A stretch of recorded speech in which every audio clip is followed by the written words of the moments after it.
my daughter's 6th birthday party, my dad video called us from his military base and asked, what did she pick out with the $500 I sent? Oh, I yeah, froze, absolutely. holding the phone up so he could see Julie playing with her friends. What $500, Dad? Behind me, my husband's eyes bulged and his coffee mug nearly slipped from his hand. My father's face turned concerned immediately. The birthday money, sweetheart. I send it every month like always. I laughed nervous and confused. Dad, I think you're mixed up. You haven't sent anything. I would have thanked you. Dad's face darkened on the screen. Mixed up? Kayla, I've been sending $500 every single month for 2 years. That's for the annoying, kids, for though, birthdays, that for clothes, and everything you need. clicking, He but disappeared that's from the the only frame, thing I returning with a got thick folder. space 24 for, I transfers. think. Here, October, November, December. So, He held up printout after printout to the camera. $500 each month. Routing number ending in 4782. My heart stopped. That was Michael's separate account, the one for his work expenses. For my grandkids, Dad continued, his voice breaking. So you wouldn't struggle while I'm stationed here, so they could have birthday parties, Christmas presents, so you could buy groceries without stress. Each word hit me like a physical blow. I thought about Julie's dollar store birthday decorations, the apologetic smile when I said we'd do something special next year. The nights I skipped dinner so the kids could have a nap. The ramen adventures we had twice a week. The field trips they missed. I'm sleeping in a barracks in Kuwait, Dad said quietly, sending half my contractor pay so you don't struggle. I turned to Michael. He stood there, face white, hands shaking. The coffee pooled around his feet like a confession. 24 months, I whispered, my mind calculating despite the shock. $500 dinosaur the room started cookies. spinning. They're awesome. $12,000. While I sold my grandmother's ring to pay for Julie's school supplies. While I drove for DoorDash after bedtime to cover but now I groceries. need- While I told the no, kids no, that homemade get out of birthdays my- are more special. While Michael came home late from overtime with dilated pupils and new excuses. You've been stealing my father's money while our kids went without. The silence was deafening except for Julie's laughter from the backyard. I was going to tell you, Michael started. Tell me what? I shouted. That you've been collecting $500 a month while I worked 3 jobs? While I told Julie we couldn't afford a birthday cake from the store? Then where is it? I grabbed his phone. Show me where $12,000 went. His hands trembled as he unlocked it. I saw the account. Deposits from Kuwait, then withdrawals. ATM at casino, $200. ATM at casino, $300. This I have a doesn't problem. grow He very whispered. quick, You had does it now? $500 coming in every month from my father while I skipped meals. I said, my voice deadly could be quiet. You something held me over while I there. sobbed about failing our kids. You said we Okay, needed to in budget there. better while you were stealing. Nice. Dad's voice came through cold and steady. Michael, did my granddaughter eat ramen for dinner on her birthday while you had my money in your pocket? Michael couldn't look at the screen. I'm 7,000 miles away in a desert. I Dad's voice needed broke. this. You let my daughter Okay, think I I'd needed forgotten one, them. I but, grabbed you know. Michael's phone Oh, again, wow, scrolling that's a through lot the of them. transactions. These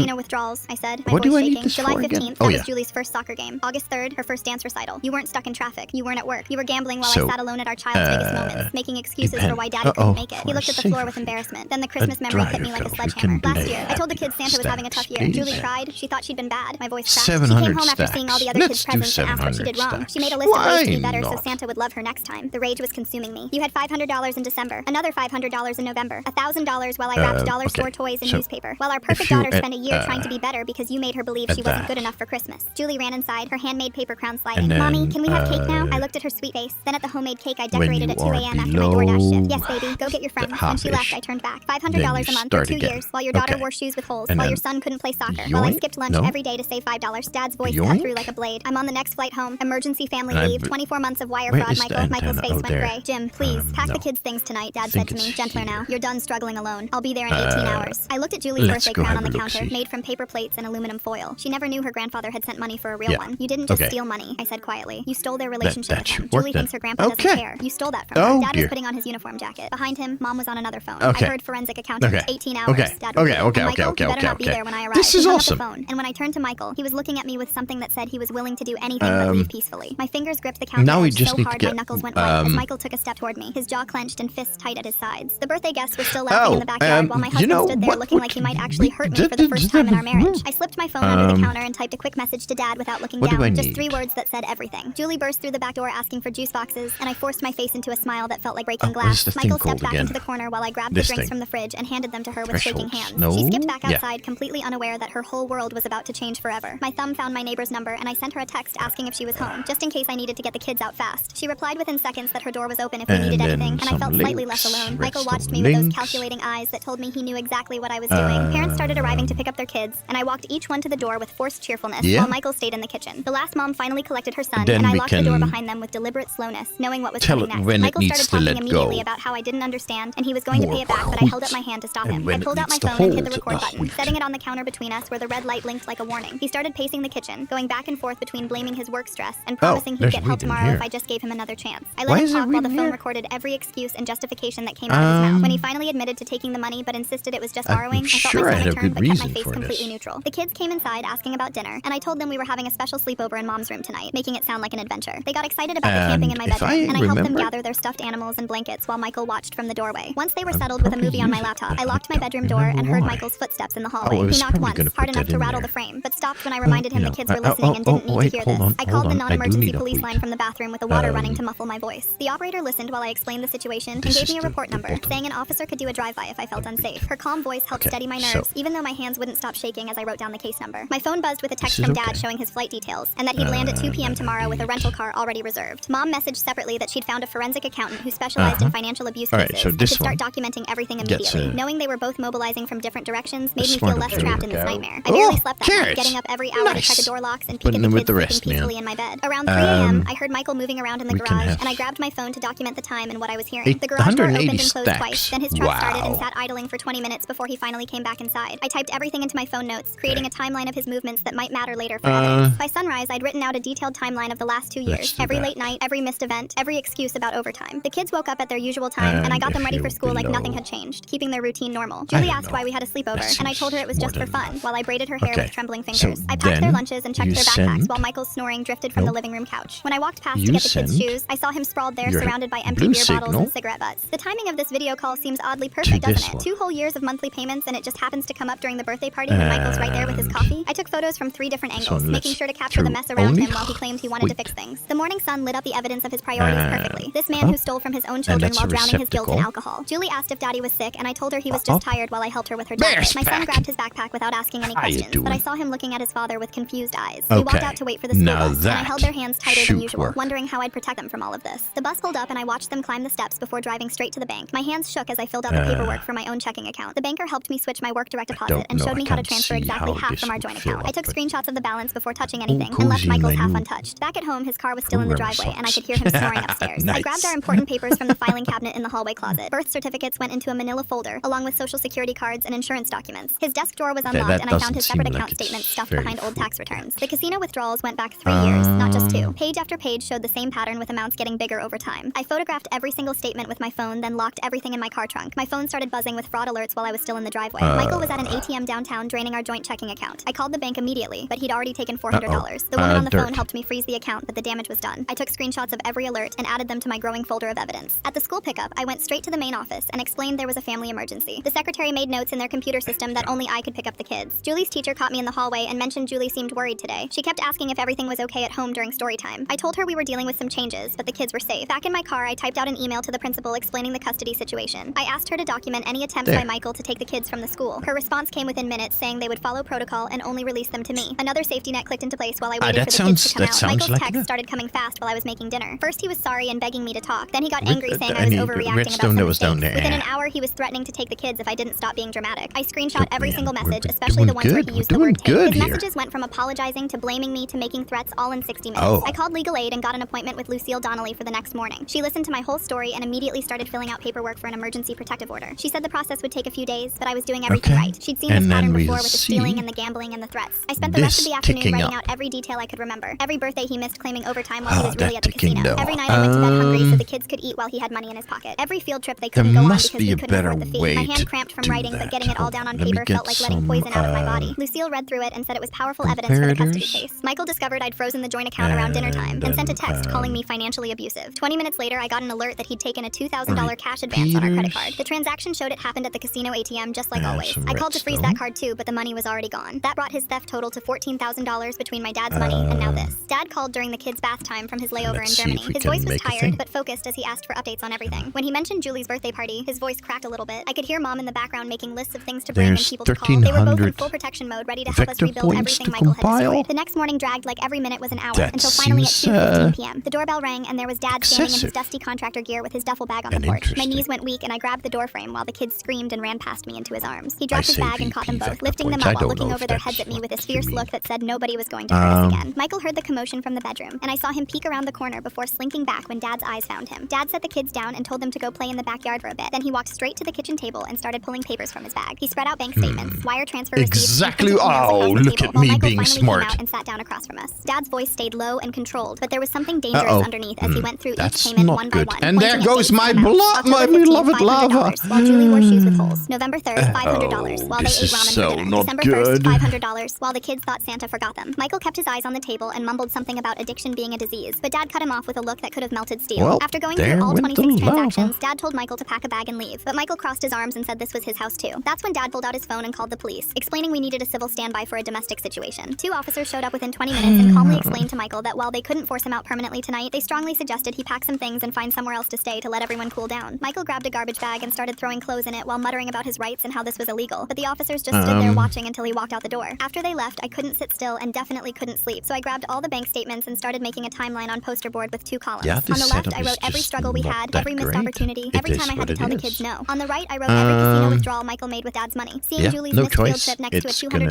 ATM withdrawal at the casino made me run to the bathroom and throw up. Dad stayed up with me, making pot after pot of coffee and just letting me work through it all without trying to fix anything. Around 3 in the morning, my phone rang, and it was the forensic accountant Mom had hired, calling from the East Coast where it was already 6 a.m. She'd been working through the night and found the pattern was even worse than we thought, with Michael's withdrawals happening within hours of Dad's deposits most times. She'd also found 2 more transactions we'd missed, bringing the total to 26 payments and $13,000 stolen. The theft actually started 2 months before Dad told us, meaning Michael had been lying and stealing even longer. The next morning, I drove to the police station with my poster board timeline and 3 folders of evidence to file a report for theft by deception. Detective Marshall Crow took my statement and looked through everything carefully, asking questions about dates and amounts. He assigned a case number and said he'd be in touch about next steps, but warned me these cases take time to build properly. 2 days later, Detective Crow called back to set realistic expectations, explaining that while criminal charges were possible, the prosecutor would have to decide if they could prove intent to deceive since Michael and I were married. He suggested I focus on protecting myself and the kids through family court first, and use the criminal case as leverage if needed. It wasn't what I wanted to hear, but I appreciated him being honest, instead of giving me false hope. That same afternoon, I called the school and scheduled Julie for counseling with Genevieve Dupree, the counselor who specialized in helping kids through family trauma. She had an opening the next day and assured me she was trained in age-appropriate ways to help children process difficult situations. I didn't tell Julie why she was going, just that she'd be talking to a nice lady at the school who helps kids with their feelings. The next morning, I walked Julie to the counselor's office and waited outside. Oh, that doesn't work if you... wondering what my baby girl would say. After 45 minutes, Genevieve came out holding a picture Julie had drawn of herself with a big X over her body and the word bad written underneath. She explained that Julie had internalized blame for adult problems, thinking she was bad, and that's why Santa didn't bring presents and why Daddy wasn't home anymore. The counselor gave me tools to help reassure Julie without overwhelming her with adult details, suggesting simple phrases like, Mommy and Daddy's problems are never your fault, and you are loved no matter what. Michael's timing with that ATM withdrawal right when fraud alerts hit seems too convenient. Was he watching the account the whole time? The way he cycled through sorry, angry, then threatening in just 1 hour makes me wonder if this is a practice routine he's used before. That night while the kids slept, my phone buzzed with a text from Michael proposing that he'd go to rehab and family therapy if I dropped all legal proceedings and let him come home immediately. The manipulation was so obvious it made me sick, using recovery as a bargaining chip instead of taking responsibility for what he'd done. I forwarded the text to Lucille at Legal Aid, who replied within minutes saying this was typical behavior for someone trying to avoid consequences and that I should maintain no direct contact going forward. Dad sat at my kitchen table that evening with his laptop open, researching custody laws while I fed the kids mac and cheese. He kept shaking his head and muttering about how the system protected abusers more than victims. When the kids went to watch cartoons, he turned the screen toward me, showing case after case where gambling addicts still got visitation rights. His jaw clenched as he read about supervised visits and gradual reunification programs. I knew he wanted Michael completely gone, but the reality was courts rarely terminated parental rights without extreme circumstances. We spent 2 hours going through different scenarios and safety plans, marking emergency contacts in my phone and practicing what to do if Michael showed up. Dad downloaded recording apps on my phone and showed me how to document everything. The next morning, Lucille from Legal Aid called saying she'd filed for temporary sole custody and exclusive use of the house. She emailed me 20 pages of forms to review before our hearing next week. Each page asked for details about our finances, living situation, and Michael's behavior. The section about domestic incidents made me realize how many warning signs I'd ignored over the years. Lucille warned me that even with everything Michael had done, he'd probably get some form of visitation eventually. The thought of handing my kids over to him made my stomach turn, but she said judges almost always preserved some parental contact. She suggested starting a journal to document everything that happened from now on. 3 nights later, at exactly 10:15, pounding on the front door woke the whole house. Michael's voice carried through the wood, demanding to see his kids, slurring slightly. Dad jumped up from the couch where he'd been sleeping and stood by the door while I grabbed my phone to call 911. The operator stayed on the line while Michael kept pounding and yelling about his rights as a father. Julie came downstairs crying, and I carried her back to her room, telling her everything was okay while my heart raced. The police arrived in 8 minutes, though it felt like hours. 2 officers talked to Michael outside while another took my statement inside. They told him about the protective order Lucille had gotten and warned him that coming back would mean immediate arrest. Michael argued with them for another 10 minutes before finally leaving. The officer gave me a case number and said to call immediately if he returned. Dad stayed up the rest of the night sitting in a chair facing the front door. The next morning, a locksmith arrived at 7 and changed every lock in the house. Dad supervised while I made breakfast, trying to keep things normal for the kids. After lunch, we installed a video doorbell and motion sensor lights around the property. Dad showed me how to check the camera feed on my phone and set up alerts for any movement near the doors. That afternoon, we sat the kids down for a safety talk, keeping it simple and not scary. Julie asked why Daddy couldn't use his key anymore, and I just said he was staying somewhere else for a while. We practiced our safety rules like not opening the door for anyone and always staying where Mommy could see them. Detective Crow called 2 days later requesting authorization to subpoena Michael's bank records and pull surveillance footage from 3 different casinos. He explained they were building a fraud case, but warned it would take months to get through the system. I signed every form he sent over within an hour, desperate for some kind of justice, even if it came slowly. He mentioned finding evidence of Michael's gambling going back 5 years, way before Dad started sending money. While going through our mail that had piled up, I found 3 notices I didn't recognize. They were from different payday loan companies thanking me for my recent applications. My hands shook as I called the numbers and discovered Michael had used my social security number to borrow $5,000 total. Each company said the loans were taken out online using my information, but from IP addresses I didn't recognize. The rage was so intense I had to sit down before I passed out. I spent the next 6 hours on hold with credit bureaus and filing reports with everyone who would listen. did First I Experian, then steal TransUnion, wheat then from here? Equifax, each requiring the whole can't. story again. The woman I at Experian did. said she handled 5 similar cases every week and walked me from through there. freezing my credit completely. I filed reports with the FTC and local police, adding more paper to my growing folder of Michael's crimes. Each phone call meant explaining again how my husband stole from my father and used my identity to fund his gambling. The representative at the third payday loan company said they'd need a police report to investigate the fraud. I drove to the station that afternoon and filed another report, adding identity theft to the list. Genevieve from Child Services called the next day with advice about maintaining stability for the kids during all this chaos. She suggested keeping their routines exactly the same, with regular bedtimes, consistent meals, and predictable schedules. It felt impossible to act normal when everything was falling apart, but she said children needed that structure more than ever during upheaval. She gave me specific strategies like keeping their favorite foods stocked and maintaining our Friday movie night tradition. We kept going to the park every afternoon and reading the same bedtime stories. 4 days later, I got a call from someone named Ellis DeWitt, who said they were Michael's new addiction counselor. They explained Michael had enrolled in an outpatient gambling addiction program and wanted to discuss appropriate boundaries during his treatment. Ellis said recovery was a long process, often taking years, and that most people relapsed multiple times before achieving stability. They appreciated that I was maintaining distance and said it was the healthiest choice for everyone involved. Ellis confirmed that family counseling wasn't appropriate until Michael showed sustained recovery, and I felt safe participating. They supported my decision to keep the kids away during his initial treatment phase. Ellis would send monthly updates about his attendance, but said real change took time and consistent work that Michael had just started. 2 weeks later, I sat in the courtroom watching the judge flip through the stack of evidence Lucille had prepared. The temporary custody hearing had finally arrived after what felt like forever waiting. Michael sat at the other table with his court-appointed lawyer, his hands folded like he was praying. The judge looked up from the financial documents showing the stolen money and the gambling records. She asked Michael directly about the $12,000, and he stumbled through an answer about having a problem and getting help. When she asked about the payday loans in my name, his lawyer objected, but she overruled it. After 40 minutes of testimony and reviewing evidence, she granted me primary custody with Michael getting supervised visitation every other Saturday, pending further evaluation. It wasn't the complete protection I wanted for the kids, but at least someone would be watching him with them. The judge specifically mentioned the financial abuse evidence concerned her and ordered Michael to continue treatment. Walking out of the courthouse, Lucille warned me this was just temporary until the full hearing in 3 months. The next morning, I met with the district attorney's office about the criminal charges. The prosecutor, a tired-looking woman with stacks of files on her desk, explained that proving wire fraud intent was almost impossible since we were married when it happened. She said courts generally view marital assets as shared property, even when one spouse hides money from the other. But the identity theft with the payday loans was different since he forged my signature and used my social security number without permission. She would move forward with those charges, but warned me it could take months and might only result in probation if he had no prior record. I left feeling frustrated that stealing from family somehow counted less than stealing from strangers. That weekend, Dad sat me down at the kitchen table with a folder of paperwork. His emergency leave was ending in 3 days, and he had to return to Kuwait. He'd set up a trust account for the kids that only I could access with 2 forms of ID and a notarized signature. No way Michael could touch it, even if he somehow got my information again. Mom would stay another week to help with logistics and getting the kids settled into their new routine. Dad made me promise to call him if anything happened, no matter how small. The supervised visitation center was a converted office building with toys and cameras in every room. Michael's first visit was scheduled for Saturday morning, and Julie had been asking about Daddy all week. When we arrived, she ran to him immediately, then stopped short when she saw the supervisor sitting in the corner with a clipboard. Michael tried to act normal, but Julie kept looking at the stranger and asking why she was there. He told her it was just someone to help him play, but Julie wasn't stupid. She clung to him for a few minutes, then pulled away, confused about the whole setup. When I picked her up 2 hours later, she had a complete meltdown in the car. Michael's sudden interest in rehab, right when legal trouble hits, makes me wonder if he's done this dance before with other people. How convenient that he discovers the path to recovery exactly when consequences show up at his door. She sobbed about missing Daddy and not understanding why someone had to watch them. I held her in the back seat while she cried herself to exhaustion, my heart breaking for her confusion about why her world had changed. That night, my email inbox filled with messages from Michael. Long, rambling walls of text alternating between taking responsibility and blaming me for breaking up our family. He said his counselor told him to journal his feelings, but instead of keeping them private, he sent every thought to me. One paragraph would admit he had a problem, the next would accuse me of overreacting. I forwarded everything to Lucille without reading past the first few lines. She said to keep documenting everything for the permanent custody hearing. Monday brought a new crisis when I found an eviction notice taped to our door. The landlord had been trying to reach us for weeks about missed rent payments. Turns out Michael hadn't paid rent for October or November, pocketing that money too while I stressed about buying groceries. 2 months behind meant we owed $3,600 plus late fees. I called the landlord immediately, explaining the situation while pacing the empty apartment. He agreed to a payment plan if I could pay half immediately and the rest over 3 months. Dad wired the money that afternoon, adding to my pile of shame and gratitude. I spent hours that night weighing whether to move in with my parents on the East Coast or keep the kids in their school district for stability. Julie had already lost so much, and changing schools mid-year seemed cruel. Her teacher said she was struggling with the changes at home and needed consistency. So I signed up with 3 grocery delivery apps and started driving every night after the kids went to bed. Dad protested when he found out, but I needed to stand on my own feet somehow. The exhaustion was worth keeping Julie in her familiar house room with her friends. Detective Crow called Wednesday with an update that made me physically sick. He'd obtained surveillance footage from the casino for specific dates I'd provided. October 15th, the timestamp showed Michael at a poker table during Julie's first dance recital. I remembered sitting alone in that auditorium, making excuses to other parents about why her daddy couldn't make it. The November 3rd footage was worse, showing him laughing with other players during her first soccer game while I cheered alone from the sidelines. Seeing him having fun while I held back tears at her events destroyed something inside me that I didn't know could still break. Ellis called the following week with concerning news about Michael's treatment compliance. He'd missed 2 group sessions, and when he did attend, he minimized his addiction and blamed external stressors. The supervised visitation center also reported he seemed agitated and distracted during visits, checking his phone constantly and cutting visits short. Ellis said this behavior suggested he wasn't wasn't made fully a committed to farm. recovery yet. Saturday Well, morning no, at I've Julie's made a soccer practice, machine I was helping her tie her cleats when with another parent that grabbed my arm. works She with a pointed across farm the field where Michael stood by the fence and watching. makes My protective mud. order specifically prohibited him We from just being need within to 500 feed feet of the dirt kids' activities. to I kept Julie distracted the with stretches system. while frantically calling 911. Other parents formed a subtle We barrier have between him and the field. currently- By the time police arrived 15 minutes later, he'd already left, but I Not filed another enough. report Let's documenting the grab violation. more The dirt. officer said these reports would help at the next hearing to show a pattern of disregarding court orders. 2 days later, I sat in Lucille's office filling out the paperwork We have for a a full lot more protective order, dirt while she explained near, that Michael's repeated violations would strengthen our case. She pulled out photos from the soccer field Antwerp. incident and the police reports from each violation. The stack of Okay, evidence so was getting now we bigger have every week. I signed form 16,000 after form requesting suspension of all visits until Michael completed the court dirt. requirements he'd been ignoring. My hand cramped from writing the same And you information need to over and stop over. doing Lucille that. Stop photocopied doing that, everything twice man. and handed me my copies in a manila folder. The constant watching over my shoulder was wearing me down, but I couldn't let my guard drop now. That night, Julie had the worst meltdown yet at bedtime. She screamed and kicked her little legs against the mattress, asking why Daddy didn't live That here doesn't anymore. work. I held her tight while she exhausted herself, crying into my shoulder. Her small body shook with sobs as she asked if it was her fault Daddy left. She kept Almost. asking if Daddy still Oh, loved her through count. hiccups and tears. I rocked her back and forth, telling her Daddy Okay, loved her well, very that much, but sucks had to then. live somewhere else right